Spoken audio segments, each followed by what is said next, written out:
এর মধ্যে আমরা রয়েছি এখন, সেই সুন্দর লাগছে। এখান থেকে আমরা কাঞ্চনজঙ্ঘা দেখতে পাবো। হ্যাঁ, বিকেল 5টার সময় খাবারকে লাঞ্চ বলে কিনা আমরা জানি না, কিন্তু আমরা এখন লাঞ্চ করতে বসছি।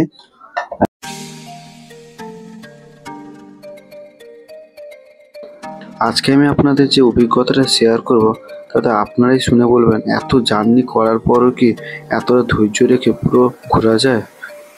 আর আজকের এই ভিডিওটা শুরু হচ্ছে নিউ জলপাইগুড়ি জংশন থেকে। সিরিজের আরো একটি পর্বে আপনাদের স্বাগত জানাচ্ছি। এখন আমি রয়েছি নিউ জলপাইগুড়ি জংশনে। তো এখান থেকে স্টার্ট হবে সিকিম সিরিজের আসল পর্বটি। আশা করছি গত ট্রেন ব্লগটি আপনারা সকলেই দেখলেন। তো আজকে সিরিজের সেকেন্ড পর্ব শুরু হচ্ছে। বর্তমানে আমাদের গাড়ি আরো সব চলে এসছে, তাহলে আমরা যাবো এখন। আর কাকা সেখানে কি বলছে আমি নিজেও ঠিক বুঝতে পারছি না। তো যাই হোক, সঙ্গে থাকুন, গাড়িতে উঠে আপনাদের সঙ্গে কথা হচ্ছে। অবশেষে অনেক ঝামেলার পরে আমাদের সিট নিয়ে বসাবসি নিয়ে একটা তো ঝামেলা হয় বন্ধুদের মধ্যে, তো হচ্ছিল। তারপরে সমস্ত কিছু মিটলো। ট্যুর শুরু হতে হতে আমরা পেয়ে গেলাম একটা টিফিন রয়েছে, পাউরুটি মানে ব্রেড রয়েছে, একটা ডিম সিদ্ধ, একটা কলা রয়েছে, একটা লুচি টুচি খাবো। যাই হোক, লুচি তো আর পেলাম না, তো এগুলো খেয়ে আমাদের লুচি বলা হয়েছিল, ঠিক আছে। তো যাই হোক, আমরা এখন পৌঁছাবো 2টোর দিকে। যেতে তো অনেক ভিউ আছে, সমস্ত কিছু দেখাবো। এই শুরু হয়ে গেছে এখন, ক্যাচাল চলতে থাকবে 4 দিন ধরে। সঙ্গে হবে অবশেষে শুরু হলো আজকের আমাদের জার্নি।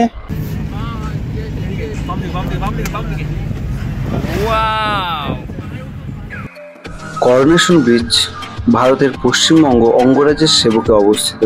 এটি রোডওয়ে ব্রিজ বা সেবক সেতু নামেও পরিচিত। সেতুটি তিস্তা নদীর উপর নির্মিত হয়েছে এবং দার্জিলিং কালিম্পং জেলা দুটিকে সংযুক্ত করেছে। 17 নম্বর জাতীয় সড়কের অংশ।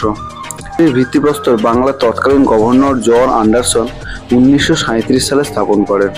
সেতুটির নির্মাণ কাজ 1941 সালে 6 লক্ষ টাকা ব্যয় সম্পন্ন হয়েছিল এবং এটির নামকরণ 1937 সালে রাজা ষষ্ঠ জর্জ ও রানী এলিজাবেথের রাজ্যাভিষেকের স্মরণে করা হয়েছিল। এটা আমি বলছি না, এটা উইকিপিডিয়া বলছে।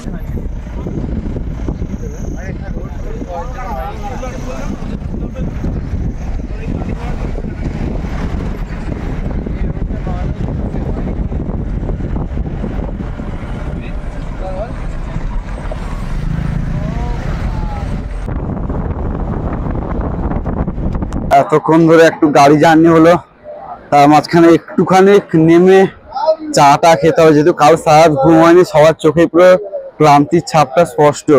তাই আমরা এখন বর্তমানে নেমেছি সুলতালেতে। আর এটা কালিম্পং যেতেই পরে, সেই সুলতালের একটা রেস্টুরেন্টে আমরা এসেছি, এখানে সামান্য কিছু চাটা খাওয়া হবে। তারপরে আমাদের গাড়ি আবার রওনা দেবে কালিম্পংয়ের উদ্দেশ্যে। তো এই যে আমাদের গাড়ি।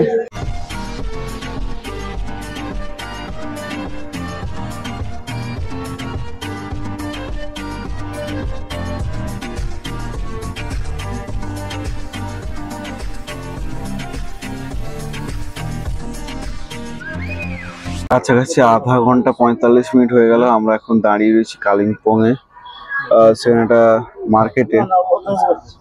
তো মানে যাবো এখন বর্তমানে ঋষিগোলা। আর এখানটায় আজকে যেহেতু নেপালিদের হচ্ছে শুভ নববর্ষ, সেই কারণটার জন্য আজকে র্যালি আরো বেরিয়েছে, তাই আর কি। এখন ওটা ভিড়, ওটা চারিদিকে গোটা ভিড়, তোমরা দেখো এদিকে ওটা চারিদিকে গাড়িগুলো আটকে দাঁড়িয়ে রয়েছে, কখন ছাড়বে তাও জানি না। যাই হোক, সঙ্গে থাকো।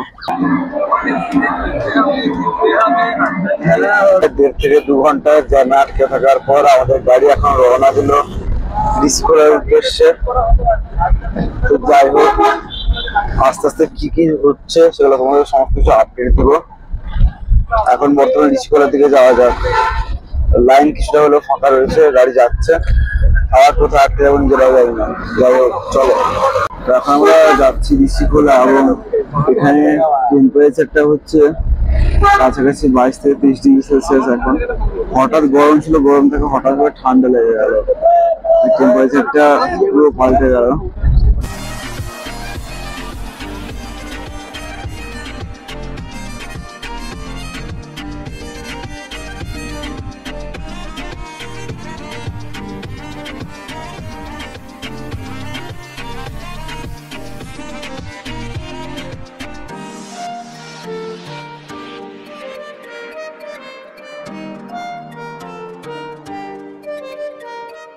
সময় ঘড়িতে এখন 1:20। আমরা বর্তমানে ঋষিকোলা পৌঁছানি ঠিক মাঝখানে এই জায়গাটা দাঁড়িয়ে রয়েছি আমরা এখন। তো এখানে আমাদের গাড়ি এক্সচেঞ্জ হবে, কারণ পাশেই রয়েছে সিকিম বর্ডার। তো বর্ডার এলাকায় এটা হচ্ছে আমরা যে গাড়িতে এলাম ওটা হচ্ছে ওয়েস্ট বেঙ্গলের গাড়ি। ওই কারণটার জন্য গাড়ি এখন চেঞ্জ হবে। সে গাড়িটা যে গাড়িতে আমরা যাবো ওটা বর্তমানে আসছে। আর তাই জন্য আমরা একটু ভাবলাম একটু দর্শন করা যাক একটু পাহাড়টা। এবং এখানে দেখছিলাম আসার সময় আশেপাশে যেসব হোমস্টে গুলো রয়েছে, মানে এত সুন্দরভাবে নার্সারিটা তৈরি করেছে, ফুলের নার্সারি, জাস্ট অসাধারণ লাগছিল। আমরা এখন যাব ঋষিখোলার পর সেখানে কিছু সাইট সিন করে তারপর আমরা যাবো আরিতারে। আর আজকে আরিতারে আমাদের আজকে স্টে করবো আজকের দিনটা। তো এই হচ্ছে ব্যাপার। প্রায় আজকে রুমে ঢুকতে বেজে যাবে কাছাকাছি 4টা। তখন খাওয়া দাওয়া করবো, তখন আবার আজকে রাত্রেবেলা ফুল এনজয় হবে, দেখতে থাকবো, সঙ্গে অনেক কিছু দেখার জিনিস আছে। তো চলো। আমায় একজন প্রশ্ন করেছিল পাহাড় নাকি সমুদ্র। আমি উত্তরে বলেছিলাম পাহাড়। তার কারণ পাহাড়কে আমি সহজে ছুঁতে পারি না, আর সমুদ্র মন খারাপের রাতে যে আমার সবসময় সঙ্গী থাকে। তাই এই দুজন ছাড়া আমি সত্যি অসম্পূর্ণ।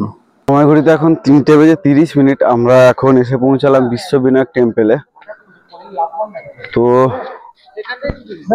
এতক্ষণ ধরে গাড়ি জার্নি করার পর এটাই আমাদের হচ্ছে ফার্স্ট ঘুরতে আসার একটা জায়গা। তো চলুন মন্দিরটা কেমন আমরা দেখি।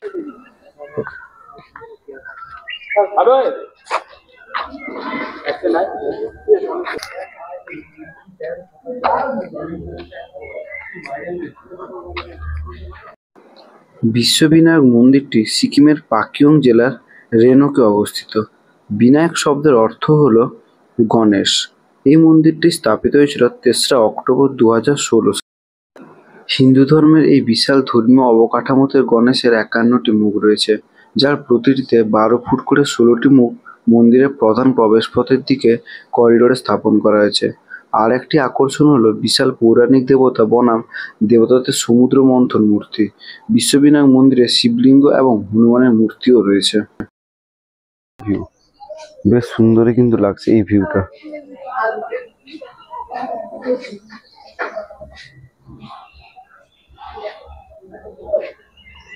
কেমন লাগলো ফার্স্ট জায়গা ঘুরতে এসে? ভালো লাগলো, খুব ভালো মন্দির, সুন্দর জায়গা, ভিউটা আরো বেশি সুন্দর। সবচেয়ে বেশি এটা আকর্ষণীয় একটা জায়গা। আমরা এখন এই মুহূর্তে মন্দির থেকে বেরোলাম। এবার আমরা যাবো আরিতার, আমাদের যে গেস্ট হাউসটা রয়েছে। তো প্রত্যেকেরই খুব বর্তমানে এনার্জি ডাউন হয়ে গেছে, তার কারণ একটাই যে এতক্ষণ ধরে গাড়ি জার্নি করেছে, এটা একটা ফার্স্ট স্পট ঘুরতে আসে। তো তার মাঝখানে 4-5 ঘন্টা আমাদের শুধু অযথা কেটে গেছে। ঠিক আছে, আজকে যেহেতু নেপালিতে ছিল হিন্দু নববর্ষ, ওই কারণটার জন্য প্রায় 2-3 ঘন্টা আমরা কালিম্পং এ বেশি 2-3 ঘন্টার বেশি বলতে পারো যে কালিম্পং আমরা কাটিয়ে দিয়েছি। তো এখন বৃষ্টি পড়ছে হালকা হালকা। সকাল থেকে জার্নি করার ফাইনালি আমাদের রুমে এসছি এখন। আর এখান থেকে জাস্ট ভিউটা দেখো, মানে অপূর্ব সুন্দরের মধ্যে আমরা রয়েছি এখন। সেই সুন্দর লাগছে। এখান থেকে আমরা কাঞ্চনজঙ্ঘা দেখতে পাবো, হ্যাঁ, কিন্তু কাঞ্চনজঙ্ঘা দেখাও যাচ্ছে না। আচ্ছা, আমরা এটাই বলে দিতে চাই, যেটা বিকেলে আমরা একটা সারপ্রাইজ ভিজিট আছে একটা, যেটা পাবে। বিকেল 5টার সময় খাবারকে লাঞ্চ বলে কিনা আমরা জানি না, কিন্তু আমরা এখন লাঞ্চ করতে বসছি। রয়েছে ডিমের ঝোল আর রয়েছে আলু ভাজা, যেটা আমাদের হোস্টেলে অল্প আলু দেখা যায়। আর এটা কি যারা বেগুন টেগুনের ব্যাপার স্যাপার রয়েছে, রয়েছে ফুলকপি, পেঁয়াজ, কাঁচা লঙ্কা। তারপরে যাই হোক, খাওয়া দাওয়া করি, তারপরে আবার কথা হচ্ছে।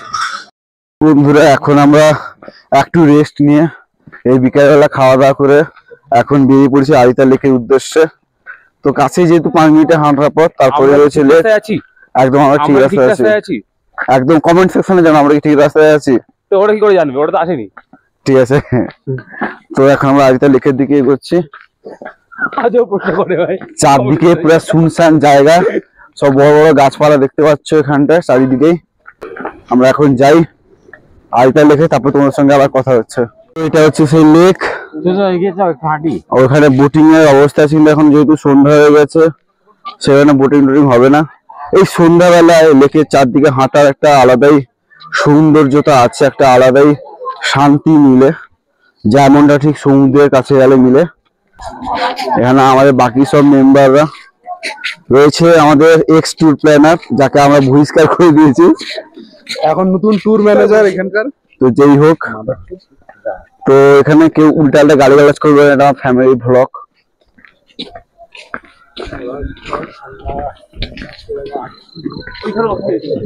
যেখানে যান সেখানে কিন্তু বাঙালি। এখন আমাদের বনফায়ার হবে, সেই জন্য সবাই এখানে বসে পড়েছে, দেখতে পাচ্ছ। এই যে এইদিকে রয়েছে সৃজন আমাদের, এদিকে ত্রিদীপ এখন অনেক বড় ক্ষতি হয়ে গেল। ফ্ল্যাশ না অফ কর। আচ্ছা, আর এদিকে রয়েছে দীপঙ্কর, আর এদিকে রয়েছে আমি আপনাদের সঙ্গে। তো এখন আমাদের শুরু হবে সমস্ত কিছু।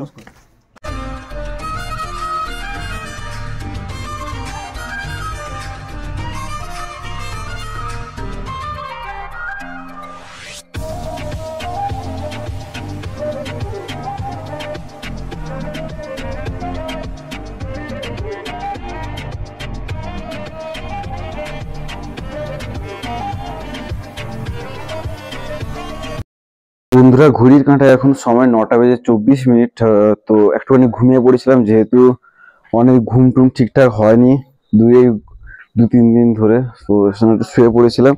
তো এখন যাচ্ছে একটু ডিনারে। তো ডিনার কি আছে সেটা তোমাদের দেখানোর চেষ্টা করবো, আজকে দেখাবো। তো রাত্রে আমাদের খাওয়া দেখতে পাচ্ছ, রয়েছে চিকেন, রয়েছে আলু ভাজা আর ভাত, আর সঙ্গে ডাল আর কাঁচা লঙ্কা আর পেঁয়াজ। এই দিয়ে হচ্ছে আজকে খাওয়া দাওয়া। তো খাওয়া দাওয়ার পর আবার তোমাদের সঙ্গে কথা হচ্ছে। রাত্রি প্রায় 10টা। এই 10টার সময় রাতের এই ভিউটা বেশ সুন্দর লাগছে, কিন্তু এই পাহাড়ের এই ভিউটা তো এখন কিছুটা বন্ধ হয়ে গেছে। বেশ চারদিকে মনে হচ্ছে যেন সেই সুন্দর একটা ভিউ, বেশ সুন্দর ভিউ একটা।